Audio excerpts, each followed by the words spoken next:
Então, qual que é o meu objetivo? Esse slide eu coloquei para representar como, considerando a metáfora de que a atenção poderia ser uma janela do cérebro e seria uma lanterna, uma função de lanterna, eu primeiro tenho que me perguntar, antes de saber se a minha lanterna funciona, é se eu estou sabendo segurar ela. Às vezes eu nem tenho lanterna. E depois, se eu tenho pilha para essa lanterna. E depois, se eu estou sabendo manejar a minha lanterna. Aí, depois que eu tenho essas condições básicas funcionando, eu consigo agora questionar como essa lanterna funciona no sentido de ser uma luz, uma janela para a entrada das informações no meu cérebro. Novamente, então, o que é um hiperfoco? Porque quando a gente fala de desatenção, a gente pensa muito na desatenção, no hiperfoco. O hiperfoco, pensando esse guia, é um guia da Federação Mundial do TDAH. Ele traz um exemplo muito interessante que fala como se fosse uma superatenção, uma hiperconcentração. Então, uma pessoa com TDAH, a gente pensa, nossa, então se ela tem um déficit de atenção, ela não tem atenção. E por que fica 5 horas no videogame? Vocês já pensaram isso? Pensaram, né? Porque esse é o problema. É uma dificuldade de regulação da atenção. Eu vou ter atenção, eu não vou conseguir regular ela. Então, eu vou ficar 5 horas fazendo alguma coisa prazerosa e eu não vou interagir com outros estímulos que eu deveria interagir. Então, se a atenção é a minha capacidade de interagir com esses estímulos, se eu não consigo interagir com esses estímulos, eu não vou responder a eles. Pode ser que seja por conta de um hiperfoco, que eu estou concentrado por horas a fio naquela atividade e não dei importância para os outros que estavam ao meu redor. E quem tem um TDAH pode sim ter essa questão do hiperfoco, porque seria uma dificuldade de administrar a sua atenção. Mas não necessariamente. A gente tem hiperfocos em várias outras questões, como, por exemplo, um exemplo dessa criança, não sei se vocês vão estar conseguindo ver, ela gosta tanto daquela atividade e ela pegou a lanterninha dela, que a gente está considerando como atenção, focou no que ela gostava e ficou ali. E a mãe falando, filho, filho, filho, e nem ouvindo a mãe. De maneira geral, a gente também tem hiperfoco em outros diagnósticos, tá? Como, por exemplo, a questão do TEA. Só que na questão do autismo, do transtorno do espectro autista, é diferente do hiperfoco de quem tem TDAH ou diferente do hiperfoco de quem só gosta de alguma coisa. Então, eu conheço pessoas que gostam muito de videogame. E elas não têm nada, elas só gostam muito de videogame e está tudo certo. Outras que gostam muito de antiguidade. E é isso. Elas só gostam muito de antiguidade. No caso do autismo, o hiperfoco entraria como um padrão restrito e repetitivo do comportamento, interesse e atividade, e ali vai alterar na questão do interesse altamente restrito e fixo, que é normal no sentido de intensidade ou foco.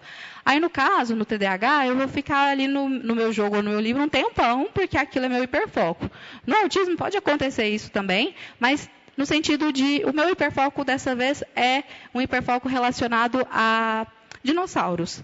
Então, não é só o quanto eu sustento a minha atenção nos dinossauros, mas a minha roupa é de dinossauro, eu só falo de dinossauro. É uma coisa que eu tenho um padrão restritivo e repetitivo desse interesse, como se fosse meu hiperfoco. Uma outra coisa também e quando não tem nada disso, Marina? E quando não tem nada disso e tem desatenção? O que pode ser? Pode ser muitas coisas, e eu tomei um cuidado na hora de preparar meu material, de optar por coisas que são de fácil acesso a todos, ou então de coisas que são gratuitas. Esse material que eu estou disponibilizando aqui no slide, e os outros que vão ser a partir de agora, são cartilhas feitas por colegas neuropsicólogos, publicados com editoras, que qualquer pessoa pode ter acesso e fazer download, tá? Porque eu quero mesmo que cada um aqui saia com a sua lanterninha carregada, né, e saiba onde está as informações que vocês precisam para iluminar o caminho e a janela do cérebro das pessoas. Então, quando alguém pergunta para mim, e quando não tem nada, o que tem? Aí eu vou trazer uma implicação.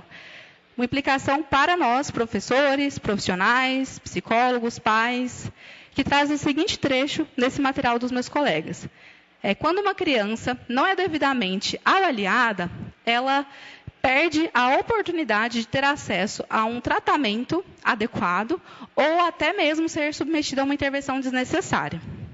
Então, antes da gente responder essa pergunta de, e quando não é nada, o que é?